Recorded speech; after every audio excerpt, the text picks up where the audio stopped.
So in the first episode, you'll remember we sent this sub-assembly, that's the front cross frame, away for stripping. And it's just come back, so here it is in all its glory. It's nicely powder coated and been putting together a few of the other bits ready to start reassembling it. We've got a few new bits to go on here. We've got all new poly bushes to go in everything. We've got some new kingpins that I'm still reaming, haven't put them in yet. Um, and I've got some lower, what would you call them, the lower arms for this, which actually are very, very fractionally longer than the original arms that just fix the toe in. No, it's not the toe in, it's the camber that's on these cars. These had a tiny bit of positive camber, and with modern tyres and things and better suspension, then it's actually generally better to have either neutral or very slightly negative camber. So these slightly longer lower arms will give it just a slight amount of negative camber. We've also had a good look at the shock absorbers. They're actually surprisingly good. They're very bad on the outside.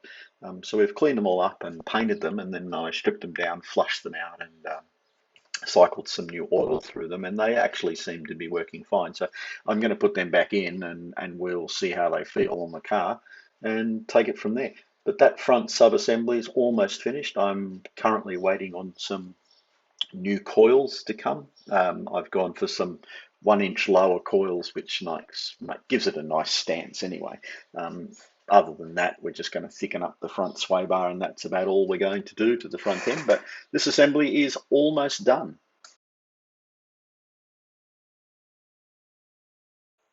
So the next major assembly to have a go at is actually the differential. I can get it off my desk. Uh, it's pretty grotty, but it doesn't seem too bad structurally. No obvious bends, cracks, dents, or anything else. So we started off by just giving it a good clean out. Then I pulled the axles out. That necessitated making a special puller to pull the bearing out and then pull the bearings off the axles themselves. That was a bit of a struggle, but it seems every time I do something on this car, there's a new tool to make. Anyway, by pulling all them out and pulling the center out, it actually made it substantially lighter, which means I could actually then, move the diff around and clean it all up and paint it and get it all ready. Inspecting it, it was pretty good. The wheel bearings on these never pack it in on the back of the MG. Well, apparently they're very strong for what they are. The inner bearings on the diff that suspend the whole cradle assembly were another matter. The races were, really badly marked on these. So I'm going to change the tapered roller bearings that are on the outside of the main inner assembly. Also, the pinion gears that flop around in the middle there, they have crush washers and things on either side, and they're almost gone. So that's pretty typical on these. Apparently, gives you a lot of axle clunk as well in the diff, but they're pretty easy to replace. So I'm going to replace those. I had to build yet another special tool. It's called case spreader. You can see that here. The idea of this is that as you wind those nuts out just very, very slightly, about 4 or 5 turns, you spread the case apart ever so slightly. That allows you to remove or insert the whole crown wheel assembly. And you need to put the appropriate number of shims on the side of the bearing on the outside to allow the right amount of preload of the crown wheel to the pinion gear. Without the spreader, you can't really put a shim in there. It's too thin, and therefore you can't get that assembly lined up the way it should. You've only got, a few thou of movement to get it to line up. You line up all the things, and then you rotate it around with some what they call it, Prussian blue on the gears, so you can actually see where it's meshing. And also later on we'll be putting a micrometer or something onto the gear itself and measuring the backlash. But for now, we're just at the point we're about to reassemble it.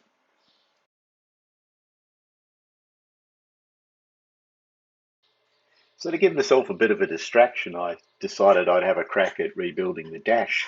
And as you can see from these early shots, before we started pulling it apart, it wasn't exactly in perfect condition. Anyway, so we pulled it out, had to pull it out of the pile of bits that I've got anyway, and laid it out on the bench, had a good look at it. The rusty spots were fairly superficial, and so give it a good sandblasting to remove those, which actually works out quite well because these early AMGs had a textured wrinkle finish, black paint finish, and so a bit of sandblasting aids the adhesion, but also it helps with the wrinkle. Getting the wrinkle right is actually quite difficult. You've got to put it on fairly thick, and then you've got to really give it a good baking, and that can be a combination of an oven if you've actually got one big enough, or a heat gun. In my case, I was very lucky. It was a very hot Adelaide day. It's about 38 degrees, so I stuck it out in the sun, and it baked. It got really hot, which was great. And I hit a couple of bits with a hot air gun, and that really gave a good finish that I'm actually very pleased with. I stuck a few instruments in it so we could mock it up and really see how it looked. And I'm very pleased with the final result. So it looks good. You'll remember from the earlier episode, we sent the body shell off to the paint stripper and rust remover place. Well, today I got a few pictures back, and it's been into the paint removal bath, which removes all the paint, any bog that's been put into it, as well as all the seamer on the joins and things, which is the first part of the process. These pictures here are the guys have sent me from that. You can see that it's really got nothing left on it now other than the rust, and you can see where the rust's been creeping under the paint, and it's a bit of a, but it's not too deep in most places, so it's fine. It'll buff out, as they say. Anyway, so that's phase one of the dipping process, and it's now completely devoid of any coatings. And now it goes into the rust removal bath, where that will eat away or convert all of the rust in all of those places. Which that should take another week, I'm told. And when it comes out of that bath, it'll get primed so that it doesn't rust any further while I work on the actual body itself. So I'm really looking forward to getting it back, because that's the sort of next big phase. Once the body's done, then we can start really thinking about putting things back together, which is the bit that one always likes. So one of the other things we've done in the last week or so has been to have a crack at these wheels. So largely not me doing these, stripping and cleaning and painting. So I send them off to my friendly powder coater. When I had a good look at these rims, they just weren't suitable for chroming, and chroming's actually not all it's cracked up to on wire wheels either. It tends to flake off, and they're quite hard to maintain. The original MGs, when delivered, were actually silver painted, most of them. I've decided to powder coat these. I've seen wheels like this powder coat before, and they hold up surprisingly well.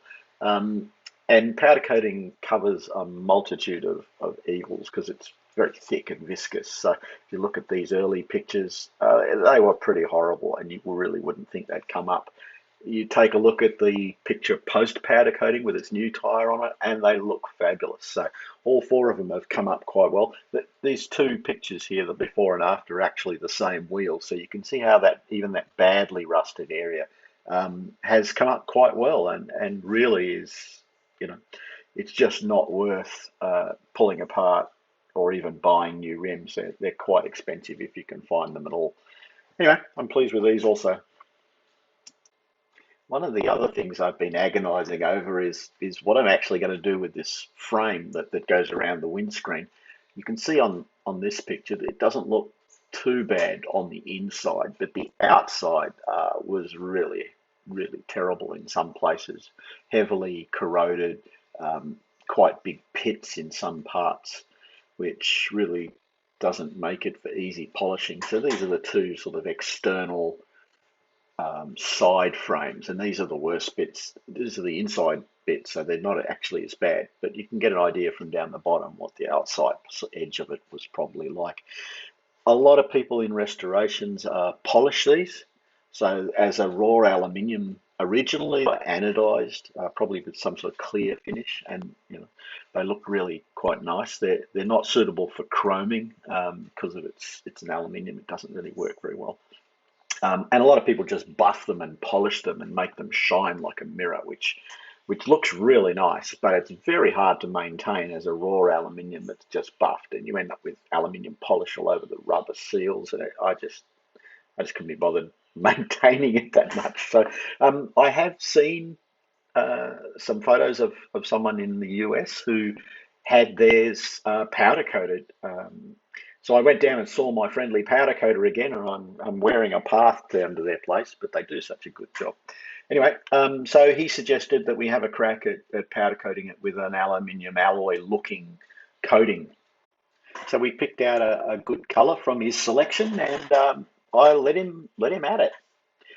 So they've now come back, and you can see here there's one of those aluminium side bits post coating. So it's coated with the aluminium coating, and then it's coated with a clear coat over the top, which is also powder coating.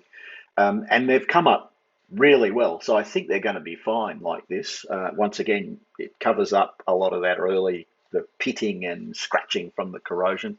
And it looks pretty close to the original, perhaps a little specklier than the original aluminium was, but it should be very easy to maintain.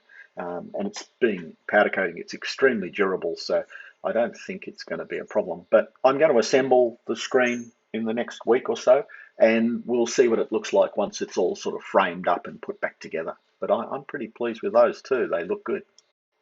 I'm sure the purists and the guys in the MG Car Club will probably throw me out as being for heresy, but I think they look pretty good. So one of the hardest decisions when building an old car back up is if you're going to change its colour, and I definitely am because I don't like British racing green. I'm sorry, but I'm sort of narrowing the list down and looking at cars and looking at pictures to see if we can find one that really appeals. And I've narrowed it down at the moment to about 3 different colours.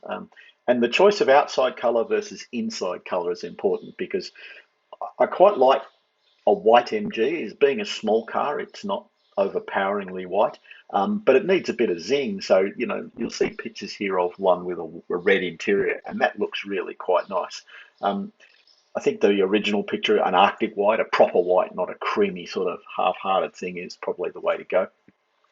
The next colour is this burgundy reddy colour. This is actually the same colour as the MGB that I owned back in whenever, probably too long ago to remember, but mine was a 64, I think it was. It's quite a nice colour when it's new. And the final colour that I'm really leaning towards at the moment is a fairly unusual MGB colour, but it's this silver smoky grey colour. It looks really quite classy with a bit of bling on it. It looks nice, and particularly with a red interior or a burgundy red interior, it gives it a bit of zing, and it looks quite nice. This one's not exactly how I would do it. I would do the dashboard top there in the black, and probably do the edge running boards over the top of the doors there in black also. But it does look really nice, I think. So this is probably the one I'm leaning towards at the moment as being similar in colour to where we'll probably go. But it's a long way before we're going to get to paint it. And so there's plenty of time to change our minds yet.